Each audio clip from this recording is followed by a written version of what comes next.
This next section is about antitrust policy or business and public policy and consumer policy in federal government and federal regulation. And one of the first things to consider is going back to U.S. history and remembering a little bit about antitrust policy and the beginnings of the trust busters during Theodore Roosevelt's administration, and even before that a little bit. But the whole purpose of antitrust policy is to ensure that there's competition and that no one company or a couple of companies controls an entire segment of the American economy. And if you have one company or a few companies controlling an entire segment of the economy, it's called a monopoly or an oligarchy. And monopolies are bad because when you have one player who controls the entire segment of the economy, they can totally determine the prices of goods, and it's not all that better. In fact, it might even be worse than when the government controls the economy. So people who are really, really worried about communism should be worried about monopolies. And it's the same thing, that those people who are worried about businesses controlling the economy completely and hurting the people in the process should be worried about communism, where government controls the economy totally. Either way, these are two different ways of trying to limit one group or one entity from controlling too much of the economy. There are certain laws that were put in place beginning in the early 1900s and late 1800s and early 1900s to try to keep one company from controlling an entire sector of the economy. Antitrust laws allow the Justice Department to sue in federal court to break up companies if they control the market too much and don't allow for competition.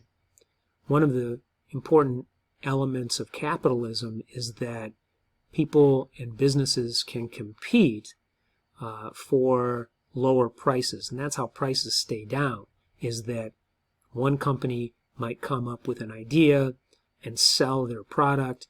Somebody else might come up with a competitive product that could be produced cheaper, and then people will buy that, which then forces the prices to stay low for the consumer.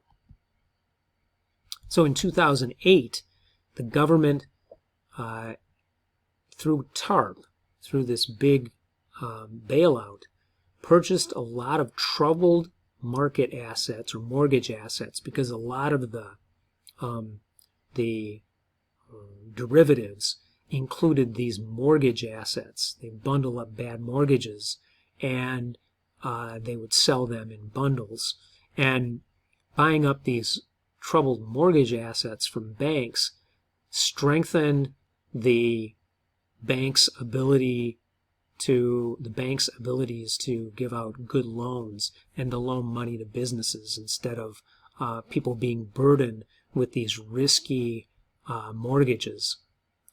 In 2010, Goldman Sachs, that was one of these big investment companies, was fined $550 million for not disclosing mortgage investments that it had sold as the housing market took a dive. So Goldman Sachs actually knew about this buy-off by the American government, and benefited by selling off these derivatives in the housing market because they knew it was coming and they actually profited for it. So the federal government sued them and was able to reclaim $550 million.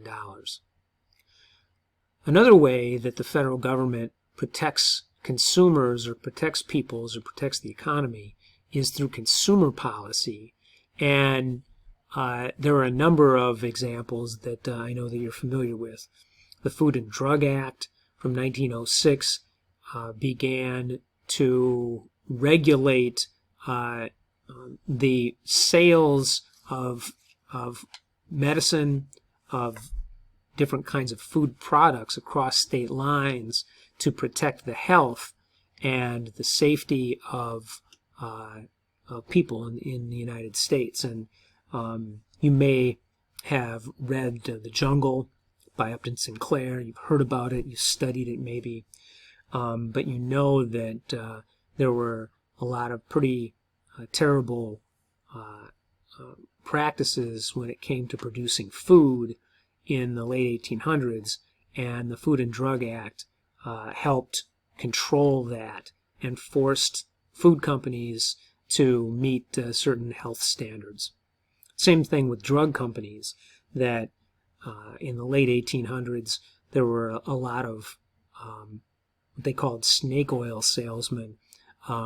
There were medicines that were totally unregulated. People were selling medicine, tonic of some sort. Often it would have alcohol or opium in it, and that's the thing that would make people feel better, but it really didn't make them healthier. And the rest of what was ever in these tonics or medicines was potentially bad for you. So the Food and Drug Administration still to this day regulates different kinds of foods and medicines.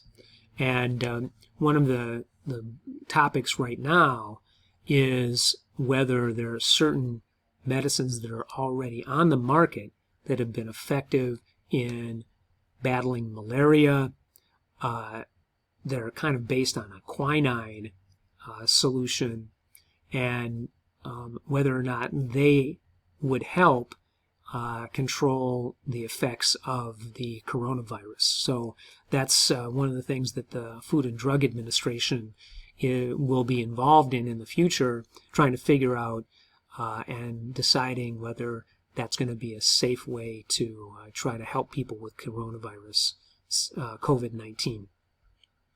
There's also other organizations, including the Consumer Product Safety Commission, and the Consumer Product Safety Commission regulates the safety of products, all kinds of products that are sold in the United States that may be unsafe for people to use.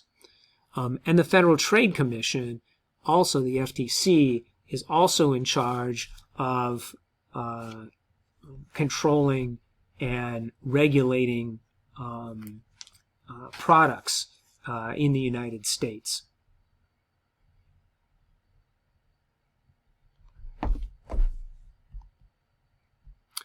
And finally listed in the book is the Consumer Financial Protection Bureau, and that organization is another government agency that tries to help people from banking or fraud schemes that might defraud people out of money.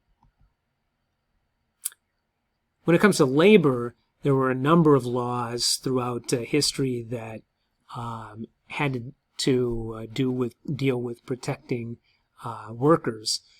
The original one was from an antitrust act in 1914 called the Clayton Antitrust Act, and that exempted unions from antitrust laws, so that unions couldn't be broken up, basically, because they were accused of monopolizing labor. So that was one of the things that sort of came out of the antitrust laws.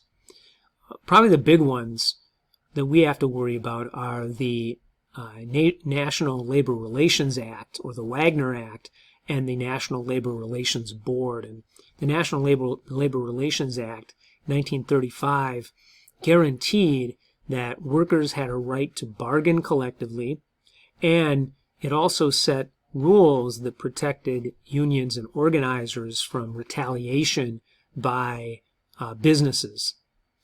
One of the things that the NLRA created was the National Labor Relations Board, or the NLRB, and that regulated those labor and management relations.